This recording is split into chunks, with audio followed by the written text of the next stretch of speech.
Welcome to Rome. Not the Rome of ruins and postcards, but Rome alive, breathing, shouting, ruling. It is the early 2nd century after Christ, the reign of Emperor Trajan, when the Roman Empire stands at its greatest extent. From the misted hills of Britannia to the deserts of Arabia, from the Atlantic Ocean to the distant Euphrates River, the known world bends toward this city. Rome is not merely a capital, it is the center of gravity for civilization itself. More than 1 million people live here, an unprecedented concentration of humanity. Senators and soldiers, merchants and slaves, philosophers and criminals, all moving through the same streets, under the same sky. As dawn breaks, the city awakens. Smoke rises from thousands of hearths.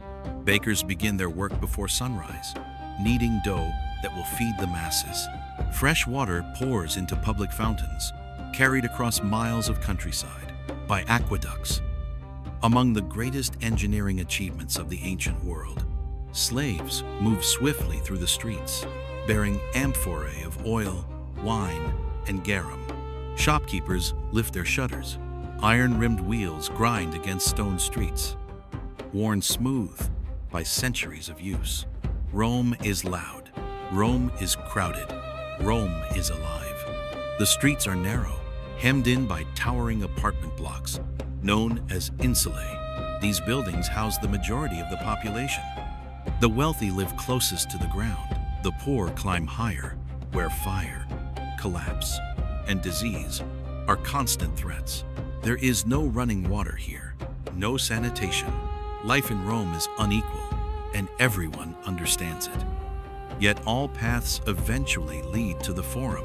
The Roman Forum is the political, religious, and symbolic heart of the empire. Marble dominates the eye. Authority fills the air. Temples rise on every side, dedicated to Saturn, Vesta, and the ancient gods of the Roman state. The Basilica Ulpia, newly completed under Trajan, stands vast and ordered, its immense interior used for law, finance, and public life. This is where laws are argued, contracts signed, and reputations built or destroyed.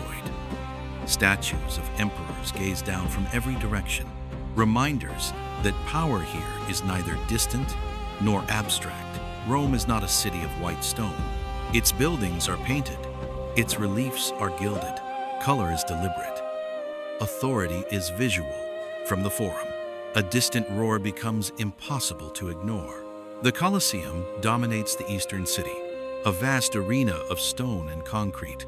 On days of games, more than 50,000 spectators fill its seats, their places determined by rank, wealth, and status.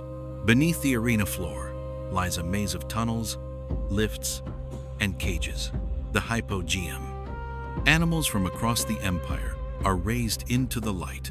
Lions, bears, leopards, gladiators wait below, armed, trained, and fully aware of what awaits them.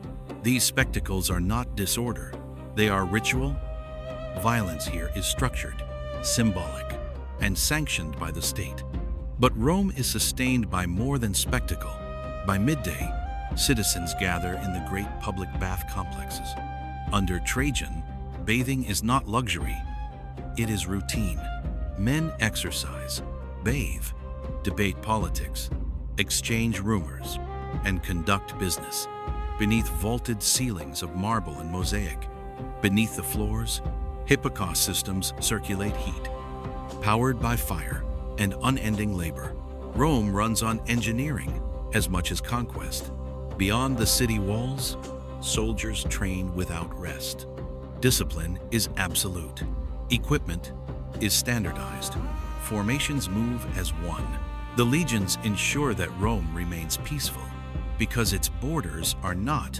Religion touches every aspect of life. Sacrifices are performed with care. Omens are read closely. The gods must be honored, or the order of the world may fail. As night falls, oil lamps flicker into life. Taverns fill with voices. Dice strike wooden tables. Wine flows freely. Fires glow behind shuttered windows. Rome becomes quieter, but never silent. This is Rome at its height, a city of power, contradiction, and ambition. It does not yet imagine its own end. Empires will fall, stones will crack, names will fade, but Rome will endure. In law, in language, in the very idea of civilization itself. This is not merely a city, this is Rome.